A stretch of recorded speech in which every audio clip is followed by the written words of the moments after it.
Oh my god, hi! Don't get used to this chair. I'm getting rid of it. My mom is taking it off my tiny raccoon hands. So here we are, a full 2 weeks late to Arab American Heritage Month because I lost consciousness and any sense of self from the entirety of like mid-March to like current present day. So anyways, happy belated April and Arab American Heritage Month.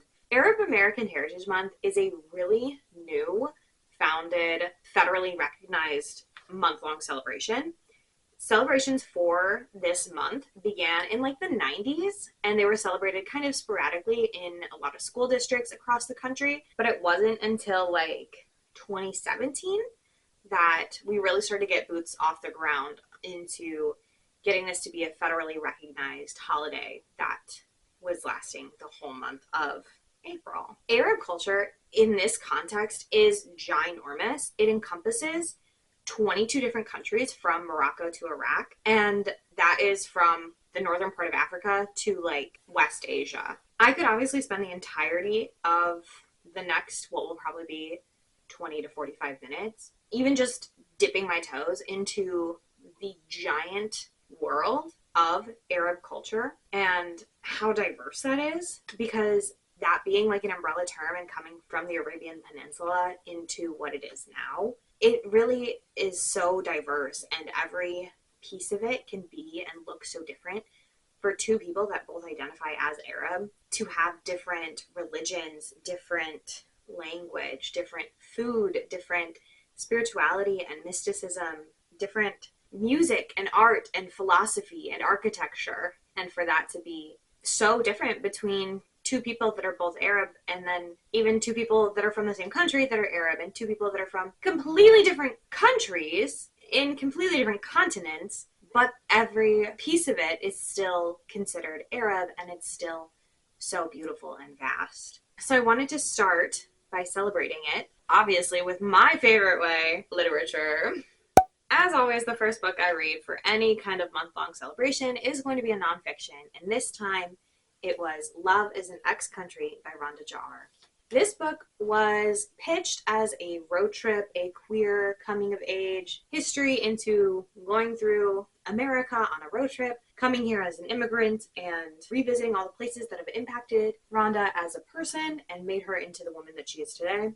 Did it do what it said on the tin? Not in my opinion, and that seemed to be the general consensus from Goodreads from everyone else that also read this book. Not to say that it was bad, I just don't think that it was marketed correctly for what it actually is. And I think that this book is, I'm going to be very blunt here, it's mostly about sex. It's mostly about her sexual encounters. It was also pitched as queer, and it had a lot of heterosexual sex in here, which was also disappointing. It was still entertaining to read, and it was still pretty well written, and I enjoyed the writing style. I enjoyed the storytelling, jumping between sexual encounters and metaphors for her life and this kind of longing and this sense of wanting to belong to somewhere but not knowing where that somewhere is, intermixed in a lot of sex. Now, if you go into this book, it is very sex heavy and not necessarily road trip heavy.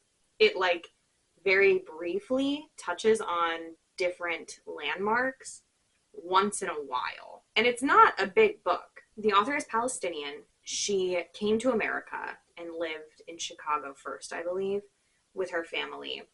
And she did not grow up in a very kind and loving and gentle family. Her dad was very controlling and abusive, and her mom also was complacent in that. So that's the kind of family type that she went into adulthood emulating and falling into abusive relationships and gaining a son out of it, but losing a lot in the process of that. But choosing her new family, her son, and her new life over the life that she had and the life that she was used to. And at one point she attempts to visit Palestine, and it talks about how she was detained in Israel and how rigorous this process is that these Israeli soldiers put any kind of Palestinian person through just to go visit their homeland. It talks about it in this book And then in another book I read for Arab American Heritage Month has another Israeli checkpoint story. And it was so awful to read about these women attempting to go back to Palestine and being abused, withheld from food and any kind of sense of freedom, and their passports are being held hostage, and they are being interrogated for hours, and they're not allowed to go to the bathroom, and if they piss themselves, they're going to get in trouble because they're being held hostage in Israel for existing, for being Palestinian.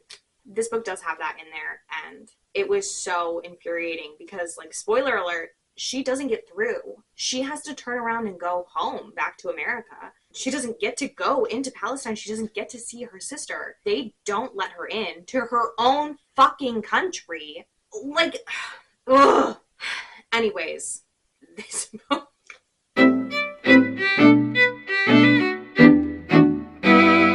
think it had a map in the beginning too. Like, it was supposed to be very road trip heavy, but I don't think that it really was. Like, it has this map in the beginning of like all the places on this road trip, allegedly, but it really did not follow a kind of road trip theme throughout the book. It was still good. I still liked it. It just didn't do what it said it would do. And it was not as gay as I hoped it would be. That's my opinion. I wish everything was gayer, though, so. Love is an Ex-Country by Rhonda Jar. Following that, I read The Next New Syrian Girl by Reem Shikari.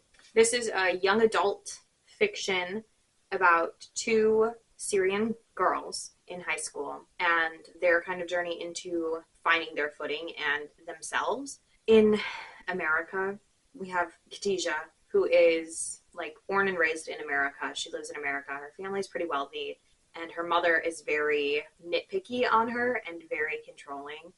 And it has the same kind of vibe as I Am Not Your Perfect Mexican Daughter. Khadijah wants to box, and she wants to live her life, and she wants to be free, and her mom wants her to be the perfect Syrian daughter, which she is not. She feels very jealous and envious and spiteful of Lean, who is a Syrian refugee. Lean and her mother are taken in by Khadijah's mother to help them get back on their feet after having to flee from Syria. And so the two girls have to live together, and they go to school together, and Lean is trying to make her way into this new school, and she has severe PTSD from having to flee Syria and lose her whole family. Like, her brothers and her dad were killed in Syria. Khadijah is just trying to make it out of high school and make it out of her mom's house.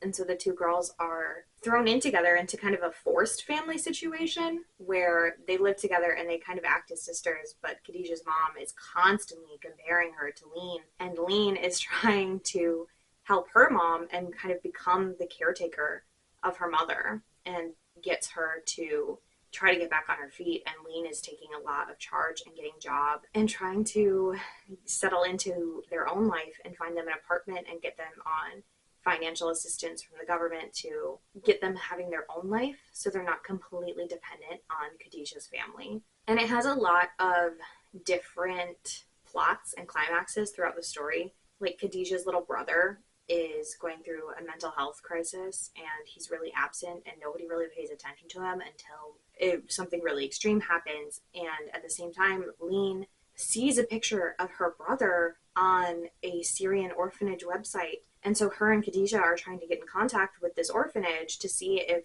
that's actually her brother, and can they talk to him, and can they go get him? Can they send him to America? And so they have to figure out if they can go rescue Lean's brother, and can they save Khadijah's brother?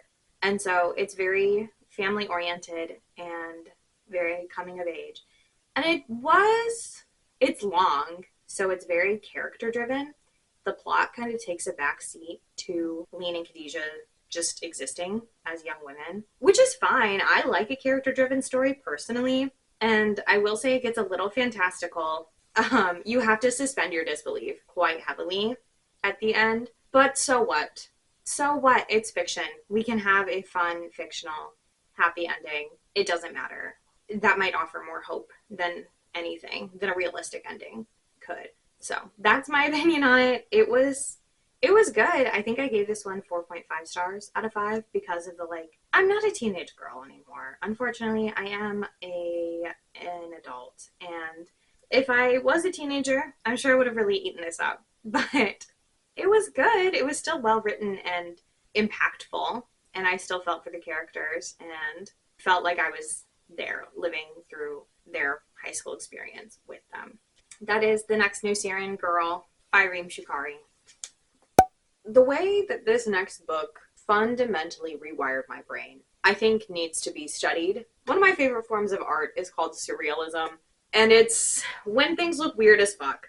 And there's it looks like this. It's a blue lady with a gazelle head. This book is surrealism encapsulated in 330 pages, which I did not think was possible to have something so surreal in literature format because it is such a visual thing. But this book, I want nothing more than to reread it right now and to continue to reread it every day. And I think I still would never, ever fully see every piece of it.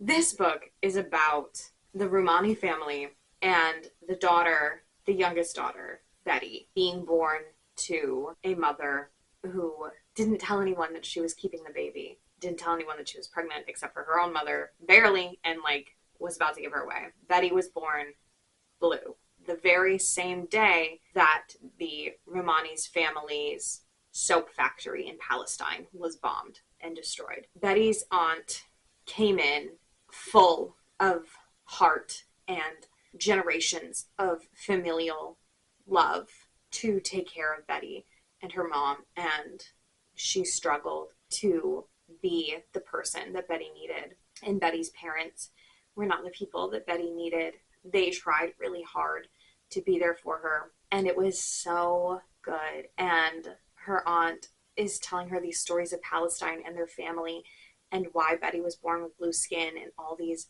fantastical stories of their family making blue soap, and it stained a princess's skin blue, and so she had to marry the Rumani soap maker instead of the, rich man that her father was trying to sell her off to. And it's a blessing from the gods, and it's not a curse, and no one can understand why she's blue. And she was born, and she was heavy, and she weighed as much as a statue, even though her frame was perfectly straight-sized. Ugh! It's such an impossible book to explain, and it gets, towards the end, you unveil these secrets from her aunt and who her aunt was and the skin that her aunt wears. Ugh! Oh my god! And it's so good, and it just has so many stories inside of it, and and the whole time it's Betty talking to her aunt's gravestone and telling her that she's found all these secrets that her family's kept hidden about her aunt, and her mother kept them hidden, and her grandmother kept them hidden, and her aunt took them to her grave. Oh my god, it was like a dream. I felt like I was in a dream the whole time I was reading it. It was so good. And a part of me really wanted to make a dress that was blue to wear for the book picture, but I don't think it's going to happen because my little tiny hands simply cannot crochet as fast as I need them to. This book inspired art. This book inspired me to create a dress, to fabricate blue skin. This is such a unique book to me. She's very special to me. It's such a unique book. I don't think I could recommend it to anyone that doesn't also have the most niche weird girl vibes that I do. I'm sorry, I'm too rare, too one of a kind. And if you have read this and you hated it, don't fucking talk to me. Don't ever talk to me again. Actually, leave. Just get out. I don't need your rancid vibes in here, in this dreamscape that I've created, in this surreal image of golds and pinks and clouds that comes to mind when I think of this book. I just don't need it. I don't need your rancid vibes. Anyways, The Skin and Its Girl. And no one's allowed to talk to me for the next 3 to 5 business days. I have nothing else to say. This book was so good. And it's gay. Stonewall approved book. Period. And that's a wrap on April, and it's March 14th. We are all disappointed in me. It's okay. You're not alone. I had high hopes of reading more than these 3 books because I bought 5. I'll read them eventually. But this was Arab American Heritage Month, and honestly, one of our best. We had 3 stars, 4.5, and a 4.5. What more could I ask for? A perfect 5-star month. let's not get crazy. Celebrating culture and cultures that are not mine, the cultures that are not yours. It is the American dream, right? We were supposed to be this blending pot of all these different cultures, and the modern America being founded on the backs of immigrants. And the dream was supposed to be all of us together. Celebrating Arab American Heritage Month is one step closer to actually having that dream come true. And that is what it means to say that joy is an act of resistance. Celebrate things that are not yours. Don't appropriate them, but appreciate them and love them and read them and watch them and talk about them. And it's not hard, and it grows your empathy and it grows your love and compassion. We wouldn't be where we are right now if more people looked outside of themselves and read books and loved and grew their empathy and grew their love and understanding. But here we are in a literacy crisis, calling empathy a sin. I hope that you read something beautiful and that you celebrate Arab American Heritage Month and Asian American Pacific Islander Month and all of the months to come. And we will be celebrating them here. I hope that you celebrate them wherever you are. Please go read something. I love you so much. Thank you for being here. I will see you next time. Mwah!